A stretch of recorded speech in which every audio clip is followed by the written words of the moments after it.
Hunter x Hunter já foi famoso por um número bem distinto de títulos ao longo dos anos. Durante os anos 2000 pela adaptação de 99, durante o período de 2010 pela excelente adaptação de 2011, que é analisada aqui, e recentemente pelo fato de que esse maluco que ficou uns 3 anos sem publicar nenhum capítulo, que é assunto para outro vídeo, mas ele sempre teve uma fama meio diferente dentro dos shounens, sendo conhecido por muitos que estão nesse mundo há mais tempo como, junto a Fullmetal Alchemist, um dos melhores animes shounen de todos os tempos, se não o melhor. Mas por que ele ganha essa classificação? Olha, na minha visão tem 2 razões. 1. Qualidade de enredo. 2. Fórmula destoante à época que foi lançado. O primeiro é bem fácil de explicar por cima. Hunter x Hunter segue uma linha narrativa muito incrível, de um jeito que dificilmente dá pra achar algum defeito realmente relevante, mesmo que obviamente dê pra achar se você procurar a fundo. Nada é perfeito. Mas desde sempre, desde sistema de poder aos personagens, você não tem nada que realmente deixa a desejar mesmo. Tanto que assim, é fácil sim classificar quais são os piores e os melhores arcos, mas na minha humilde opinião, todos eles são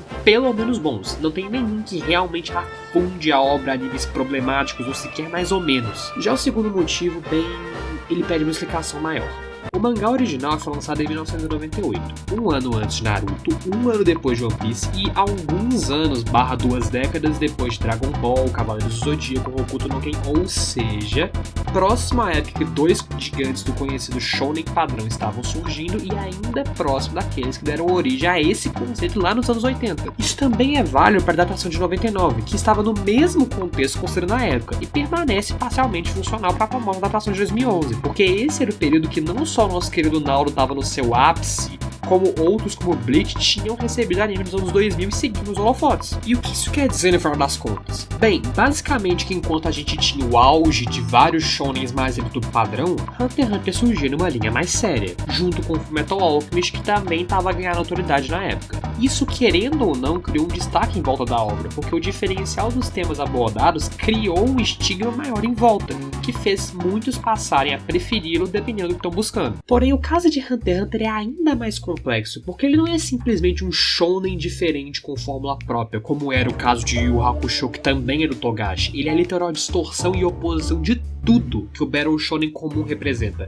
Pois bem, e é justamente ao se opor que ele se torna o ápice do gênero, se tornando, na minha opinião, o melhor anime shounen já criado. Mas por que eu e tantas pessoas chegamos a essa conclusão comum? Bom, para explicar o porquê, nós teremos que passar por uma análise parcial de cada arco, explicando onde cada um entra dentro dessa proposta e como todos eles constroem essa lógica de quebra de padrões, indo desde o Exame Hunter, que costuma ser odiado justamente pelo público, até o magnífico popular Chimera Ant. Para ficar bem divididinho, eu vou pôr em capítulos, sendo cada parte da história um deles. Então, antes da gente começar, caso você esteja gostando do vídeo até aqui, dá uma força se inscrevendo e comentando e etc. Eu sei que é clichê pedir isso, mas é o primeiro vídeo de verdade que eu tô fazendo, então se você puder ajudar ele aí bem, eu ficaria bem agradecido. Seria ótimo para dar um primeiro passo no sonho que eu luto há 4 anos para acontecer lá no Instagram. Agora, sem mais mendigagem, porque ninguém gosta disso. Capítulo 1. Exame Hunter. Esse é o momento que divide brutalmente a opinião de que já teve contato com a obra, pois existem tantos fãs mais velhos que viram o anime de 99 e o amam, como existem aqueles que assistiram de 2011 e o odeiam brutalmente. No meu conceito, esse é não um dos melhores, mas sem sombra de dúvida um dos arcos mais importantes de Hunter vs Hunter, já que por incrível que pareça, tanto Yorkshin quanto Chimera Ant, que são os melhores, na base só se constroem bem desse jeito por conta dele. Uma coisa que pode ser reparada logo de início é que ele faz um esforço muito grande para se adequar à imagem do que nós consideraríamos Battle Shonen, tanto no funcionamento geral da história quanto nos personagens em si, que são de certa forma característicos desse gênero. A melhor forma de fazer isso parecer é pondo os equivalentes de cada lado, no caso mostrando quem representa quem no modelo comum. O Gollum, obviamente, tenta replicar o conceito de protagonista bonzinho, forte e bobão, com seu semelhante óbvio sendo o Goku.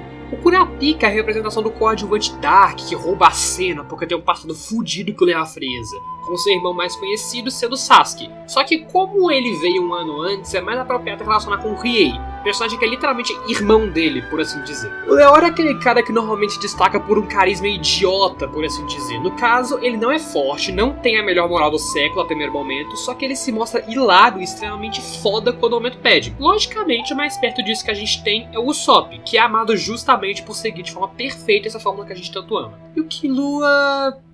Olha, ele é um caso interessante, porque ele é tecnicamente o equivalente pro Vegeta. Só que se você olhar mais a fundo, ele nunca se preocupou muito em encaixar nessa visão. Eu coloco o Vegeta porque a ideia do Killua é justamente ser o rival do protagonista bonzinho. Só que como as histórias normalmente colocam essa rivalidade em cima dos que se assemelham ao Kurapika, o similar que dá pra cogitar é esse. Alguém de caráter duvidoso que se transforma em aliado com o tempo e compete ao lado dele até de forma não literal. O único erro é que o Killua não compete com o Gon. Nem no próprio arco do exame isso ocorre direito, eles criam muito mais uma amizade forte de apoio mútuo do que literalmente um senso de um superar o outro. Existe um trabalho muito poderoso dele tentando tecnicamente entender o próprio propósito através do amigo, mas isso nunca foi tratado como um senso de vou superar ele. Sempre foi um ideal de ajuda, apoio, uma forma linda e invejável de amizade. Por esse motivo, ele se mantém como uma incógnita. Claro que ele é importante para a quebra de outros conceitos, mas em questão de personagens, para mim ele em si já caracteriza uma contradição. Fora isso, tem o Hisoka entrando como vilão excêntrico e ameaçador que não tem exatamente razão pra ser do jeito que é. Ele é simplesmente assim porque sim, com equivalentes como Freeza e Dio não faltando nesse quesito, e o Netero, que entra ou como exemplo perfeito de mestre foda como o Mestre Kami, o Jiraiya e a Genkai. É engraçado também que o Hisoka tem, ironicamente, semelhanças com Goku no quesito de a única coisa que me move é enfrentar gente forte, com a diferença que no caso dele isso é doentio a um nível até criminoso, sendo bem direto. Tá, mas onde você quer chegar? Simples. Esse é um arco que trabalha inteiramente na ideia de, para além de mostrar o mundo superficialmente, criar a impressão inicial padrão que nós temos em tantos outros do tipo. Se a gente tivesse que resumir, esse é o momento que, para antes da desconstrução, a história constrói o ideal genérico, para pouco a pouco ir o quebrando ao longo da história. Nós temos várias pistas, inclusive do próprio arco, sobre como isso vai ocorrer, desde a motivação do Gon, que tem um significado muito mais forte do que parece nesse quesito, quanto na família Zoldyck, que é apresentada no final dele. Mas isso a gente vai entender mais agora. Capítulo 2. Família Zoldyck. Como eu disse lá no início, apesar de não existirem arcos literalmente ruins em Hunter x Hunter, é bem fácil definir quais são os piores e melhores. E na minha cabeça esse aqui é com certeza o pior de todos eles. Ele não é ruim, longe disso. E tem sua importância forte como arco de transição. Mas sendo bem sincero, ficar tempo demais nele seria encher linguiça pra falar o mínimo. Porque não acontece coisa o bastante para sequer tenha como ficar muito tempo aqui. Mas de qualquer forma, ele é importante para mostrar um aspecto importantíssimo dentro da história que entra dentro da lógica de desconstrução. A amoralidade do Gon e do universo de Hunter x Hunter de modo geral.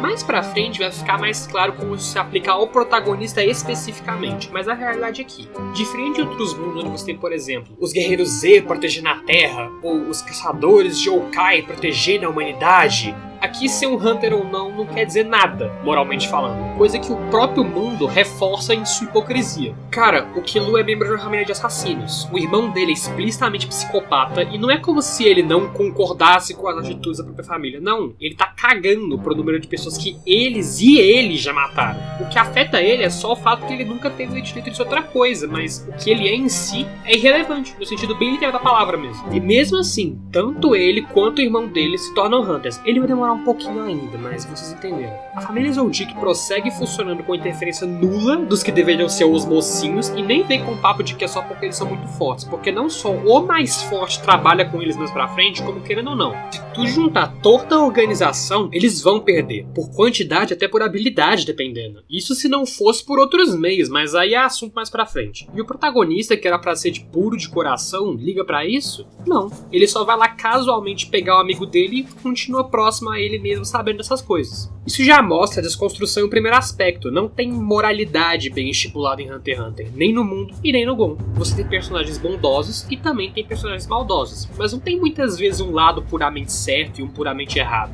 E até quem tá errado e quem tá certo tem pontos de bondade e maldade. É tudo muito mais amoral, digamos assim. As ações e situações não são definidas pelo que é certo, e sim pelo contexto todo delas. Contexto esses que molda o mundo e também o próprio protagonista. É sobre essa ótica que o personagem principal é trabalhado, a partir do pressuposto que ele não tem nem bondade e nem maldade pré-construída. Ele é simplesmente alguém que foi jogado no mundo com a cabeça limpa. E é o próprio quem vai formar sua moral com o passar do tempo. Mas enfim, é nesse ponto também que os personagens se separam, mostrando um outro aspecto diferente, que é o ideal de história descentralizada, por assim dizer. Eles inicialmente até podiam ter a dinâmica padrão, só que agora isso é completamente descartado, e tudo vai se montado através de seus próprios subgrupos e interesses. E como nós, por enquanto, estamos acompanhando a história do Gon, o próximo arco vai seguir a linha dele e do Killua, indo diretamente para outro arco muito importante que é subestimado com muita frequência. justamente para mostrar o melhor sistema de poder que eu já vi dentro dos animes. Capítulo 3. Torre Celestial.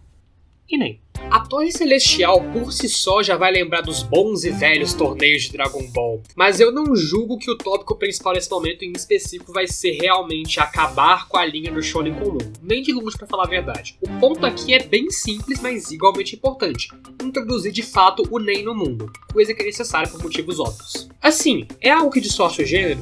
Não. Mas é algo distoante do resto? Óbvio, já que eu acho bem difícil pensar em um sistema de poder que supere o Nen, genuinamente. É engraçado porque sempre que eu falo disso lá no Instagram vem uma enxurrada de gente falando: não, mas os stands são muito melhores, ou não é o melhor nem fudendo, o que, não entendam mal, não é um problema. Eu adoro opiniões diversas, mas é só um comentário de um fenômeno que acontece com muita frequência. E parte do motivo dele ocorrer, sendo bem sincero, é porque eu nunca tive tempo de realmente explicar o porquê eu o considero melhor. Quando eu tive, foi uma postagem que teve engajamento nulo, o que com certeza evitou que outros entendessem meu ponto. Mas, como agora eu tenho tempo e espaço, vamos mostrar como eu cheguei nessa conclusão. Resumidamente, ele é excelente por conta de princípios rígidos que impedem, por exemplo, que brote um Gojo por vias completamente normais dentro da história. Sendo um sistema que se divide a partir da noção de manipular a energia vital do corpo, nós incluímos 4 formas básicas de manipulá-la. Ten, que é resumidamente envolver a aura do próprio corpo, podendo ser usado para criar fortificações. Rei, que é liberar a própria aura em volta do corpo, podendo atacar com ela. Zetsu, que suprime e esconde a presença. E o mais importante de todos, Hatsu, que é basicamente a definição de como você vai liberar o Nen.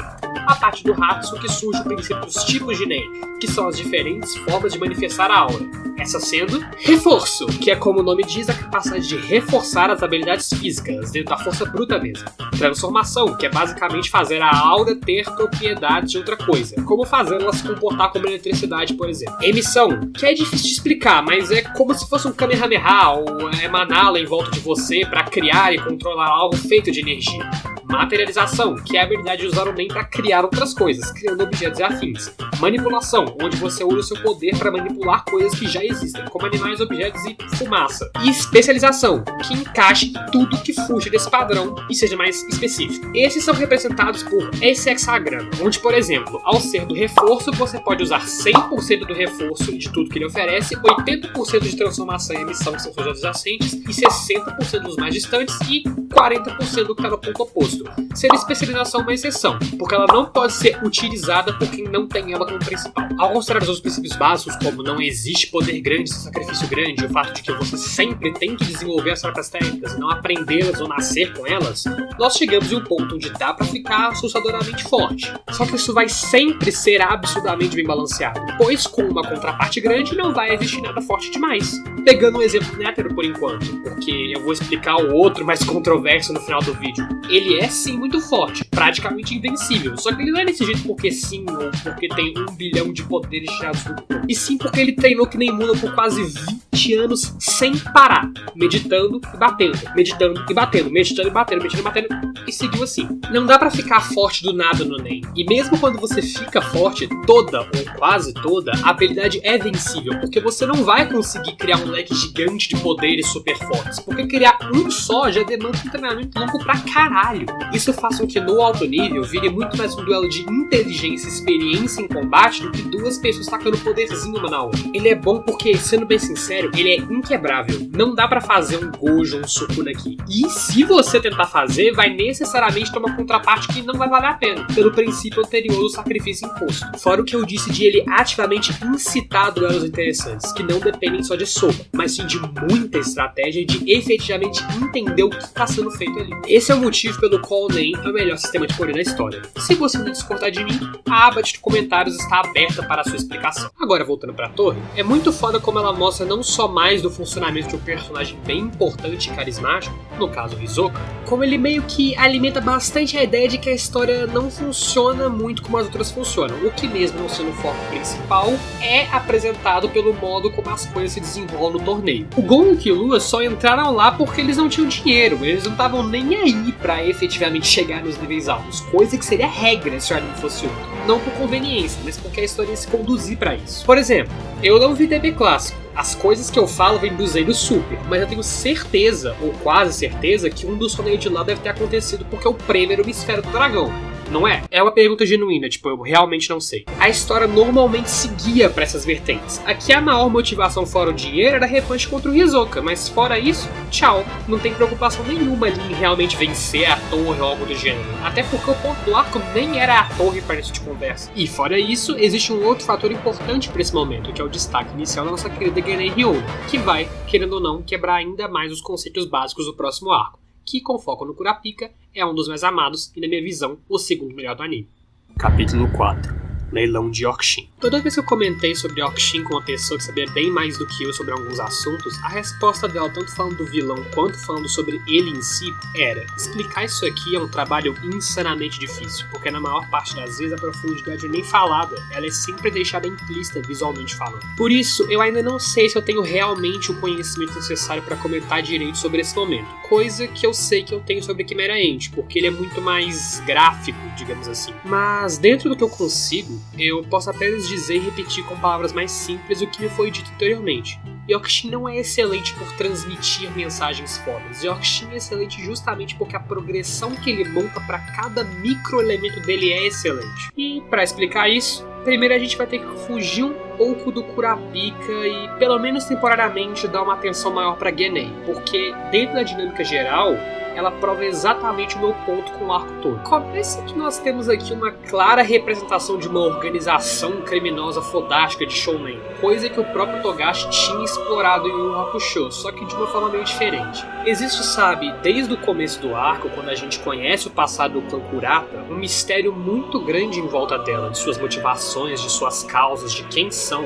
Mas quando efetivamente eles aparecem, nós não temos nada disso. Pra falar a verdade, o que a gente tem só torna tudo ainda mais estranho em sua totalidade. Primeiro que, ao procurar vilões impiedosos e psicopatas, nós encontramos pessoas que têm uma dinâmica que, mesmo que doentia e criminosa, ainda encaixa como a de uma família. E pra falar a verdade, pra mim eles são muito mais família que o Zondik, muito mais mesmo. Isso é perceptível por cada pequena e grande ação que vai sendo tomada pelos mesmos. Eles não estão ali simplesmente pelo puro interesse maligno, de genuinamente se importam, confiam e fazem um esforço gigante para agradar uns aos outros, coisa que o clã do Killua não tem. E o que o Illumi faz com o irmão é a prova definitiva disso. O primeiro exemplo que a gente pode usar para provar isso está nessa cena aqui, onde o Uvogin tá massacrando todos os Hunters que vieram caçar eles e o resto da guerra tá fazendo um importantíssimo trabalho de jogar cartas. Isso pode parecer simples à primeira vista, mas para pensar, eles não estão jogando o jeito dele de lutar, não estão olhando para ele como formato de avaliação, como eu tenho certeza que o Silva faria se fosse algum filho dele, e eles parecem que nem se importam em tentar ajudar, porque eles sabem que ele vai vencer. Isso é o ponto que eu mencionei anteriormente. Eles confiam tanto uns nos outros e estão tão conectados pelas experiências de vida que eles têm uma noção quase que inerente do que cada um é capaz. Por isso tinham certeza que o amigo ia vencer, como ele bem venceu. Essa é uma confiança e conexão que é invejável. E de novo, isso não é falado em momento nenhum. É algo que você só entende se prestar atenção em como a cena se compõe. A segunda representação que eu quero dizer tá depois que o Uvo morre. Coisa que a gente vai entrar mais pra frente, acalme os nervos, onde você entende que, por mais que o Chrollo dê a entender em vários momentos que as personas da aranha são irrelevantes e serão substituídas se morrerem, a gente percebe facilmente que não é desse jeito, e pra falar a verdade não tá nem perto de ser assim. Eles serão substituídos se morrerem? Serão, mas não vão ser esquecidos e muito menos são irrelevantes, e a prova disso é o que a cabeça da aranha fez quando um deles morreu. Eles até planejavam invadir e roubar o leilão antes, mas depois que o companheiro morreu, virou questão de honra. E tudo aquilo, como o próprio disse, se tornou um requiem para o Voguinho e todos os companheiros mortos. Onde até para vingar o membro da família, eles invadem e fazem o caos que eles sabem que o morto amaria participar. Se você se guiar só pelo que é dito, é bem provável que você deixe isso passar. Porque mesmo com as diversas cenas onde eles pronunciam empatizar com o amigo, eles nunca usam o termo família, nunca mencionam que o que eles sentem é empatia ou confiança. É tudo dito por momentos, que mostram laços que a boca não pronuncia. É meio que esse todo o ponto da aparição deles, porque o que a gente realmente queria saber não teve nem pistas do que é, como, nossa, por que eles roubam, ou principalmente por que eles aniquilaram o clã Kurata, o que eles queriam com os olhos. Nenhuma dessas respostas é dada, e pra falar a verdade, só são acrescentadas mais perguntas ainda. As motivações deles nunca são ditas, só é deixado claro que não querem dinheiro, não querem poder e eles próprios normalmente não fazem muito com o que roubam. E a parte da família do Kurapika não chega nem próxima de ser respondida. Por mais que ele tente, o máximo que a gente consegue entender é que aquilo foi um momento especial e memorável pelos Kuratas serem fortes. A Genin não revela nada praticamente sobre suas intenções e funcionalidade para o mundo, mas ela revela completamente sobre suas interações entre os membros e a dinâmica deles. Coisa que intrinsecamente quebra o padrão shounen. Lembra lá atrás quando eu falei que uma das maiores quebras de Hunter x Hunter é a inexistência intrínseca de moral no mundo? Eis aqui o maior exemplo, onde até as pessoas mais desprezíveis do anime inteiro, no fim, amam, confiam, se preocupam, choram, simpatizam, têm empatia uns pelos outros e entendem mais o conceito de família que o próprio protagonista. Pegando um gancho aqui pra falar do Gon, eis aqui também a prova do quanto que a ideia de pureza de coração é subvertida e trocada por uma moral em construção, porque o jeito que ele vê a Genin é tão hipócrita quanto o Haruka se achar no direito de chamar outras pessoas de manipuladoras. Como vocês matam pessoas inocentes sem remorso? Isso é um absurdo! Disse o cara que é melhor amigo de um ex-assassino de aluguel que provavelmente já matou tanta gente quanto alguns da Aranha e, se as circunstâncias fossem outras, ainda estaria matando. De novo o que eu disse, o Gon não é bom.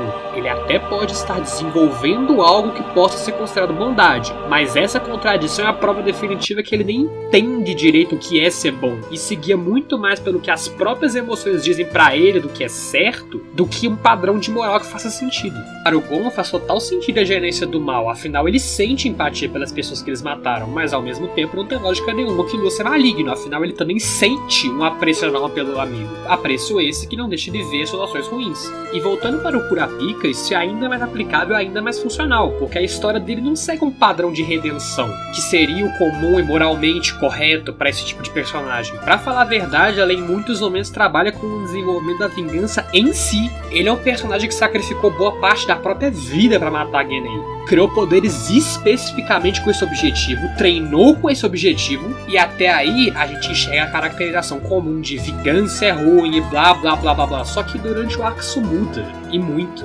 Depois que ele mata o Uvo em uma cena que, diga-se de passagem, dá um pau em muito anime que tenta criar personagem B10 artificialmente, e com os desencadeamentos disso a Genin morre, entre aspas, ele sente o padrão que todo mundo esperava. Vingança corrompe, eu senti raiva deles, não adiantou nada. Só que aí bem, ele ao invés de entender vou largar a vingança de lado, ele entende algo que desenvolve o próprio sentimento em si. No diálogo em questão, ele se convence que agora que a Arya não tá mais viva, ele deve procurar os olhos de seus companheiros. E é aí que mora o significado disso tudo.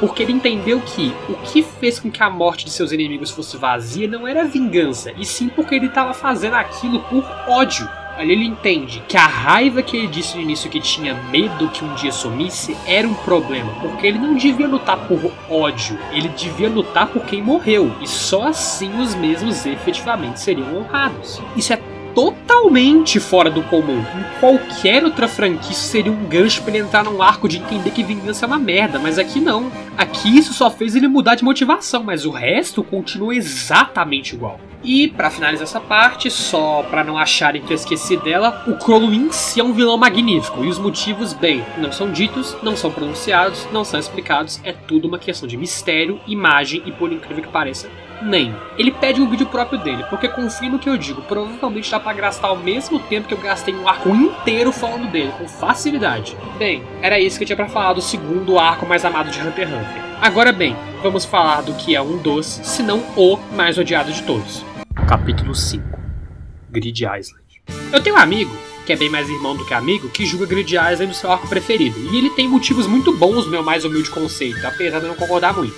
Em contrapartida, eu entendo perfeitamente porque nem todo mundo gosta dele, apesar de não ser tão correto, porque como eu disse lá no início, mantenho, Hunter x Hunter não tem arco ruim, todos são no mínimo bons. Um dos motivos, e o mais óbvio do porquê uma galera não gosta, é similar à razão pela qual muita gente não gosta de Thriller Bark em One Piece, porque ele antecede o literal ápice da obra como um todo, logo querendo ou não, ele passa a ser meio ofuscado, digamos assim. Grid Island pode ter sim suas qualidades e coisas muito boas, mas é óbvio que se você assistir totalmente focado em nossa, quero acabar isso logo pra chegar aqui Ente, a sua experiência vai ser afetada, porque tu tá vendo uma coisa com a cabeça lá na puta que pariu. E outro motivo é bem um pouco pior, que é justamente o fato desse ser o arco mais padrão da obra como um todo. Não é que ele muda a fórmula de Hunter x Hunter, mas esse é inclusive o motivo pelo qual esse meu irmão gosta mais de Grid Island, porque eles trazem uma essência bem mais leve que o resto. Querendo ou não, ser Hunter é basicamente ser um explorador de algo específico, que literalmente caça o que está explorando. Logo dentre todos, esse aqui, para além de ser uma exploração cabulosa do nível que o Nen pode chegar, é o que mais capta a ideia de descobrir e desbravar coisas novas, colocando todos em um jogo que até então não tinha sido zerado, feito por um imbecil que merece com certeza um título de pior pai dos animes, abaixo do Bond, é claro. Até o Bomber, que é o meio que a coisa mais medíocre que tem no anime inteiro, tá um pouco dentro dessa linha. Ele não é complexo, não é complicado, não é extraordinariamente bom, ele é um vilão totalmente comum, cumprindo seu papel totalmente comum ali na exploração do jogo. Claro que a gente tem um antagonista muito melhor dentro do arco, no caso o Razor, mas a visão é a mesma, exploração, descoberta e desafio. Por esse motivo que o Hisoka vira aliado deles também, porque aqui ele não tá preocupado com matá-los ou conseguir algo. É tudo sobre, como eu disse, descoberta, cresceu para poder e cada um atingiu os próprios objetivos dentro dessa lógica. Por essas razões que isso aqui também serve como um arco de treinamento, que meio que quebrou algo que lá atrás tinha sido formulado na apresentação do Nétero. A noção do mestre Buda que não existe mais, porque a mestra deles agora é uma menina fofinha que vira brutalmontes quando é necessário.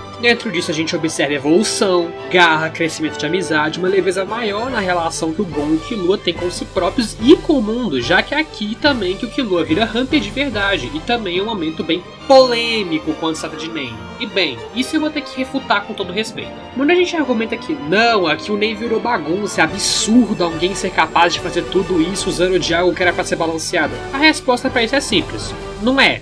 Não é mesmo, e os motivos variam bastante. O primeiro argumento é, como que você cria cartas que podem fazer quase qualquer coisa sem sacrifício? Bem, tem um sacrifício, que é o fato de que elas só podem ser usadas dentro da ilha, coisa que a Zeno utiliza quando não se trata de um joguinho. E para usá-las do lado de fora, existe uma condição extremamente complicada que um total de 2 pessoas já conseguiram, e foram os protagonistas. Depois você argumenta, não, mas como você cria e sustenta algo assim muito viajado? Olha, é falado dentro do arco que o Razor é o responsável por todo o Nen de emissão da ilha, o que já deixa subentendido que existem pessoas que precisam estar na ilha para que ela funcione, assim, sustentando tudo lá dentro de forma correta.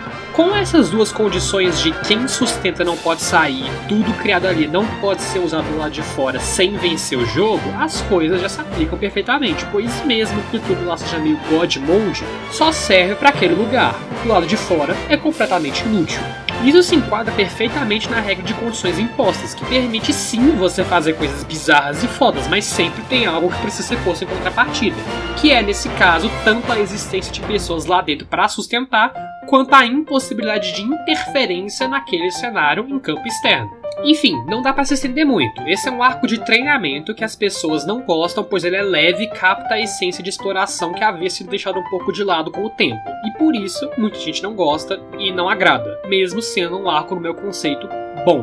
Mas bem, se vocês conhecem a ordem e não pularam nada, vocês sabem que eu serei obrigado a me estender muito no próximo capítulo, porque agora sim, a gente já falou da quebra, mas da destruição do padrão shounen. Se tratando do que é pra mim o ápice do mesmo e sem sombra de dúvidas, o arco que fez Hunter x Hunter ser o melhor de seu gênero. Capítulo 6. Quimera Ant.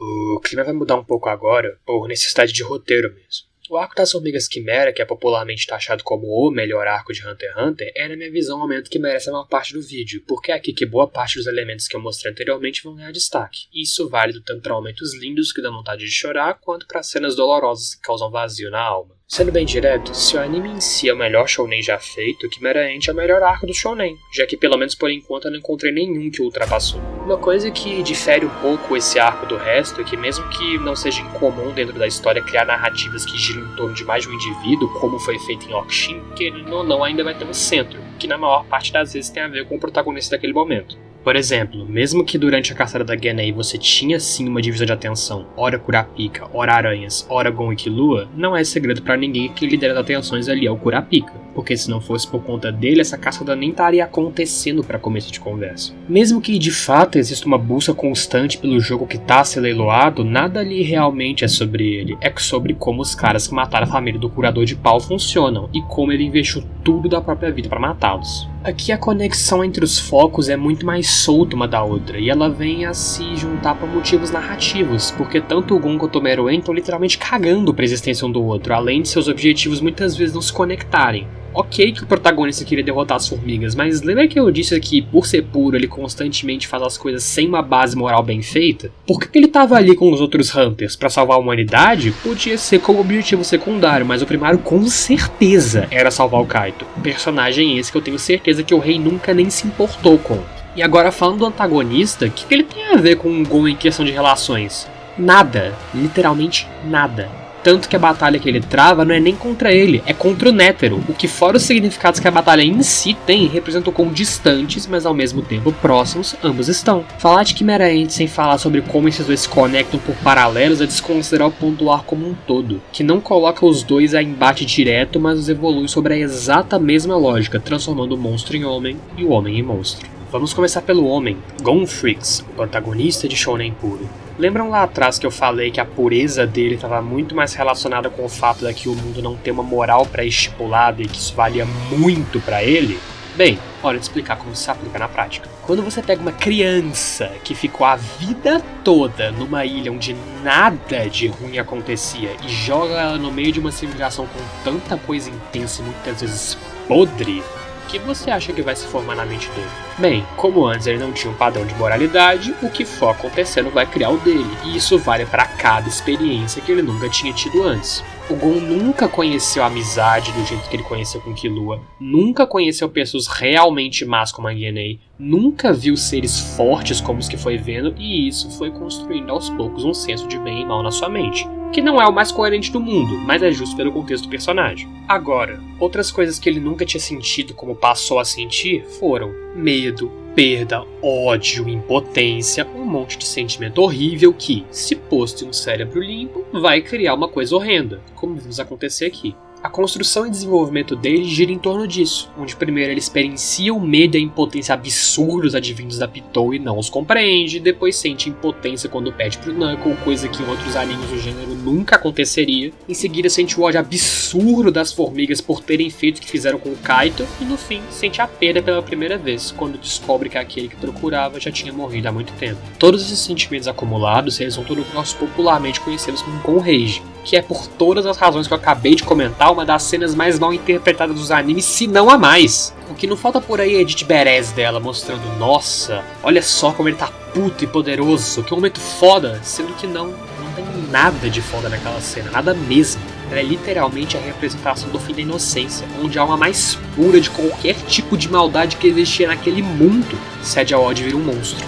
Um ser que só seguia pelo simples e puro desejo de matar. Esse não é um momento incrível, tanto que o próprio Gon adulto chora quando percebe o que fez. É se pá a cena mais triste de Hunter x Hunter, que tem consequências igualmente pesadas e problemáticas, pois a partir do ideal do Nen, todo grande poder necessita de uma contrapartida de igual valor, que pode ou ser treinamento ou, como no caso dele, tudo.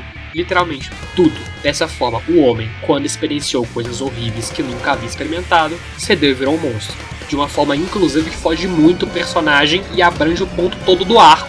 Agora vamos falar do monstro, Meruem, o rei das formigas e o vilão mau de nascença. Sabe esse papo do Gon ser amoral por não conhecer o mundo para sequer ser capaz de criar uma visão de moralidade? Então, a exata mesma coisa vale para Meruem. Porém, sobre uma perspectiva contrária, não de um homem sem moralidade, mas de um monstro sem moralidade. Dá pra fazer um comparativo com as teorias do Rousseau e Hobbes, que, dando uma leve nerdolada aqui, falam justamente sobre como nós nos comportamos sem uma moralidade estipulada. Rousseau possuía o pensamento de que quando nós não temos conhecimento do mal, nós tecnicamente não podemos ser considerados ruins ou bons, portanto somos livres, mas é justamente a partir do contato que temos com instituições e civilizações que nós adquirimos a noção de maldade e nos corrompemos. Já o Hobbes era exatamente o contrário. Ele dizia que o estado amoral, ou seja, sem governo, é um estado de guerra constante e que nós escolhemos, por segurança, entregar nossa liberdade às instituições. Claro que não é literalmente a mesma coisa, mas colocando nas palavras que resumem seus pensamentos, o Gon nasceu bom, a sociedade o corrompeu, e o Meruem nasceu mal, a sociedade o redimiu. Do mesmo jeito que o Gon não conhecia a maldade e por isso criou um senso de moral deturpado, o Meruem não conhecia a bondade, e por isso fez coisas horrendas de forma constante e ininterrupta, pois ele era literalmente criado para ser dessa forma, biologicamente falando. As formigas quimera têm uma biologia própria que o anime faz questão de explicar logo no início, onde a rainha dá a luz à ninhada, na posterior traz à terra os 3 guardas reais e por fim cria o rei, que no futuro vai conquistar e espalhar a espécie. Por isso não dá exatamente para culpar o Meruem pelas ações bárbaras dele, já que ele foi feito com o propósito natural de ser daquela forma. Criticar as ações dele seria tão estúpido quanto chamar um leão de assassino sanguinário, sendo que isso é a condição vital que lhe é imposta desde sempre. Olhando por essa perspectiva, se o Gon mudou a partir da experimentação dos sentimentos horríveis que ele nunca havia sentido, como que alguém que é o seu exato paralelo vai mudar? Muito simples, a partir dos sentimentos bons que ele tecnicamente não era para sentir. Isso vale para o amor que ele sentiu com a Komugi, para o respeito e medo, que nesse caso aqui é bom sim, que ele sentiu pelo Nétero, pela empatia que ele teve com a fragilidade de quem amou e pela derrota, que diferente do Gon só serviu para mostrá-lo que ainda tem espaço para alguém como ele evoluir. Dessa forma, o monstro, quando percebeu as belezas na vida que nunca tinha percebido, se tornou um homem, e isso novamente abrange para muito além do personagem e se manifesta no arco como um todo. Mas não é tão simples assim o jeito que isso se manifestou. Porque o jeito que isso foi aplicado durante a história mostra que não é necessariamente sobre se tornar homem ou se tornar monstro, mas sim sobre o que essas palavras significam na essência. É deixado bem claro desde o começo que a razão primordial pelo qual as formigas quimera conseguiram desenvolver sentimentos além da própria biologia é porque elas os absorveram. Só que isso não necessariamente quer dizer que nós temos boa natureza, só quer dizer que algumas se guiam por esse fragmento que nós temos. Como eu já disse várias vezes, esse não é um shonen comum onde bem e mal são bem estipulados. Tudo depende de uma tonelada de fatores distintos que podem facilmente mostrar facetas incríveis de pessoas horríveis e facetas horríveis de pessoas incríveis. A prova disso é a Pitou, que é sim um exemplo categórico de alguém que absorveu muito da parte ruim do homem, já que no caso dela, fora o desejo de proteger o rei, é bem claro a meu ver que ela gosta muito de matar, coisa que é visível inclusive no quão cruel é o seu Nen. Mas antes do Gon Raid acontecer, era perfeitamente observável que aquela figura cruel já não aparecia mais, e sim uma persona extremamente protetora que, como dito nos seus sistemas de formiga, protege seu soberano. Nesse sentido, as formigas são infinitamente melhores que a gente, porque é muito fácil encontrar gente desleal e falsa, mas na natureza, nenhuma quimera-ente de alto escalão vai apresentar esses traços, visível no fato de que os 3 guardas eram mais do que a própria vida pelo seu rei. Ação que com o homem é rara, muito rara. Se a gente olhar por esse ângulo, compreende que se aproximar do homem não necessariamente está interligado com ser bom, mas sim com a capacidade de desenvolver características, coisa que os 2 personagens fizeram igualmente. Por essa perspectiva, nós não tivemos um homem virando monstro e um monstro virando homem. Nós tivemos um homem mostrando o monstro que pode ser e um monstro mostrando o lado bom do homem. E essa é a jogada cruel do arco. Nós não somos melhores do que eles, somos muito, muito piores. Frase da Palme que explica que, diferente do Meruem, da Pitou ou de qualquer outro dos inimigos, nós temos a opção desde o nascimento e mesmo assim escolhemos ser monstros e fazemos coisas 1000 vezes mais horrendas do que eles sequer poderiam sonhar em fazer. Lembra do Nétero, que era pra ter virado Jiraiya de Hunter x Hunter? Não, ele não era o mestre do Gon e do Killua. Ele no fim se mostrou como alguém que, no ápice da humanidade, fez com que o mais forte daquele mundo perdesse, e perdesse feio. Não pro Nen, não pra inteligência, mas pra maldade, porque no fim ele viu o quanto nós éramos essencialmente nojentos. A experiência de alguém como Isaac é o que lhe permitiu perceber isso. O Meruem era inocente demais de achar que a humanidade ia deixar ele a conquistar. Por isso ele mostrou, do jeito mais drástico possível, do que nós somos capazes, dando pra ele um gostinho pequeno de um método de vitória horrendo que foi criado por nós. Nós temos poder de escolha. Podemos escolher sucumbir à malícia e nos tornarmos seres implacáveis e assustadores, ou podemos abraçar o amor e evoluirmos para a bênção da bondade. Mas o fato é, no minuto que um homem escolhe ser mau, nada é capaz de pará-lo. E a prova disso é esse arco, onde por conta da nossa malícia, aquele que era o ápice do poder, perdeu. Morrendo não na crueldade, mas sim de forma linda e plena, após ter provado um gostinho do que somos capazes e abraçado aquilo que teve a bênção de aprender. Capítulo 7. Arco da Eleição. E aqui chegamos no arco final, que realmente em escala esse pá quase tão odiado quanto Grid Island. Olha, eu consigo até entender parcialmente alguns motivos pelos quais as pessoas não gostam do arco da eleição, mas eles são facilmente refutáveis, sendo bem sincero. Então, bem, pra começar de forma polêmica, vamos falar da pior parte. Não! A Luca não é furo de roteiro e muito menos um problema dentro da história. Falando da parte narrativa primeiro, ela passa a ser um dos principais fatores para que o personagem do Killua tenha sua devida finalização. Pois bem, mesmo que eu não tenha entrado muito nesse ponto com profundidade durante o vídeo, ele tem uma construção que provavelmente só tá abaixo do Meruem do Gon, sem brincadeira. Isso porque, enquanto o protagonista foi feito em cima de uma linha de quebra de inocência, o seu amigo foi feito sobre a lógica de afastamento da maldade, eu diria. Porque ele foi pouco a pouco, através das aventuras, livrando da antiga vida de assassino, entendendo que sim, tinha algo que ele podia fazer além de matar. E é na irmã mais nova que ele encontrou a conclusão pra tal. Pois no fim ele pode fazer o que desde o começo ele pretendia com a jornada que firmou com o Gon, escolher o próprio destino, e a escolha dele foi proteger o único familiar que ele gostava. Muita coisa direcionou pra isso, mas sinceramente eu não acho nem que eu consiga aprofundar muito nessa questão. Talvez se um dia eu ver de novo o anime eu formule melhor, mas por enquanto deixamos no ar para um vídeo separado para o Killua. Agora, sobre a parte da Luca supostamente ser um buraco na história e sua existência não fazer sentido, vamos lembrar aqui rapidinho como é que o Nen funciona. 1. O seu poder vem da aura, que é o Nen por si só. 2. Existem tipos de Nen, e o Nen da especialização foge aos tipos padrões. 3. É completamente possível existir algo bizarramente OP na obra, porém é necessário que haja um preço à contraparte de igual valor. Com essas regras, é completamente possível criar um ser que é literalmente onipotente, basta eu virar e falar que o poder dela é capaz de destruir a humanidade por completo. Vocês lembram como é que funciona o poder dela? Eu vou relembrar pra vocês rapidinho. Ela vai chegar pra você de forma totalmente aleatória e vai pedir 3 coisas. Se você fizer o que ela quer, ela realiza qualquer desejo que você pedir, sem limite nenhum. E se você não fizer, ela mata você e pelo menos um ente querido seu instantaneamente. Só que os pedidos que a Luca vai fazer são equivalentes ao que foi desejado anteriormente. Ou seja, quanto mais absurdo o desejo anterior for, mais absurdas serão as coisas que ela vai pedir para a próxima pessoa. Mas sabe qual que é a pior parte disso? Simples, que quanto mais fodidos forem os pedidos não cumpridos, mais gente morre. Então isso é basicamente dizer que se ela pedir pra você algo completamente implausível e você não fornecer, você e todo mundo que você tem alguma conexão com, morre. Isso não é exagero, o próprio Killua fala que morreram 67 pessoas em decorrência do serviçal deles não querer dar o fígado pra ela. E isso foi só por conta de algo simples como quero ser milionária. Imagina se fosse uma parada mais difícil, quanta gente que ia morrer. Então, resumidamente, o poder da Luca é esse aqui.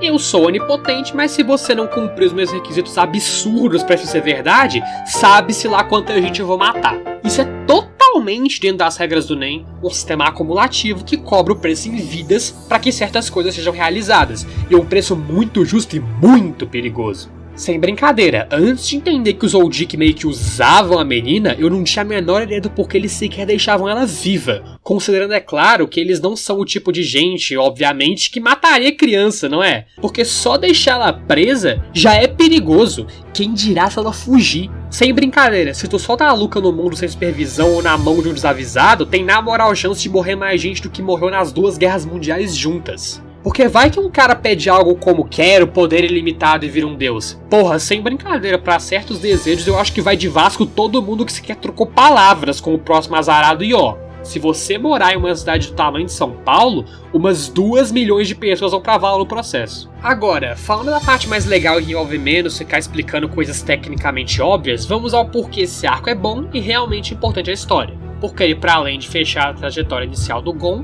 com ele se curando e encontrando o pai, ele prepara perfeitamente o terreno para uma parte da obra que a gente não viu ainda, e que envolve ainda mais política e mais world building. Assim, pelo menos é o que dá a entender que vai acontecer, porque eu não li o mangá para saber. Porque a partir daqui o que tem como ocorrer é 1. Arco de vingança do Kurapika continuar. 2. Exploração do continente negro. E 3. A mostra maior da Genet e seus objetivos. A parte do Kurapika e da Genet até podem ser algo mais pessoal e que envolve uma caçada literal, mas o continente negro tem que ter a ver com política, porque explorar ele vai depender da organização como um todo. E bem, como esse é, querendo ou não, uma parte da história bem mais politizada e que apresenta de verdade alguns personagens importantes como o Jin, é bem fácil de intuir que, para além de uma finalização, ele também tá dando um vislumbre do que vai ter a partir daqui, coisa que no mangá pode ser visualizada e no anime sabe-se lá quando. E por último, mas não menos importante, mesmo que o encontro do Gon com seu pai tenha sido uma parte que nem de longe é tão lembrada quanto o resto, é justamente por isso que ela é linda.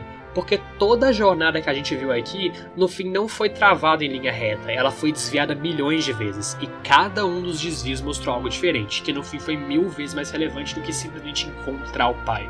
Como o próprio Jin fala, você deve se apegar aos pequenos desvios, e só assim encontrará o que é mais importante que o seu objetivo. Fala essa que é inclusive metalinguística, porque no fim, para além de protagonista puro, luta do bem contra o mal, vingança e redenção, torneios miraculosos, entre outros, Hunter x Hunter modificou mais um clichê do shounen padrão, transformando o verdadeiro One Piece são os amigos que fizemos no caminho em a melhor parte da jornada, nem de longe é o final dela, mostrando-nos finalmente o porquê é, em todas as linhas, o melhor Battle Shonen de todos os tempos. Enfim, é isso, galera. Esse foi meu primeiro vídeo longo. Deu um trabalhão pra fazer, mas foi divertido. Então assim, acho que valeu a pena e como valeu. Se você gostou, eu tenho alguns pedidos a fazer. O primeiro é pra você me seguir nas outras redes sociais caso não siga. O link delas vai estar na descrição e os arrobas do Insta e do TikTok vão estar na tela. E a segunda é, se inscreve aí na moralzinha, isso não é um hobby, é um sonho que eu luto há muito tempo pra realizar. Então assim, caso queira estar incluído nos desvios que eu vou encontrar no caminho, cada mínimo passo é importante.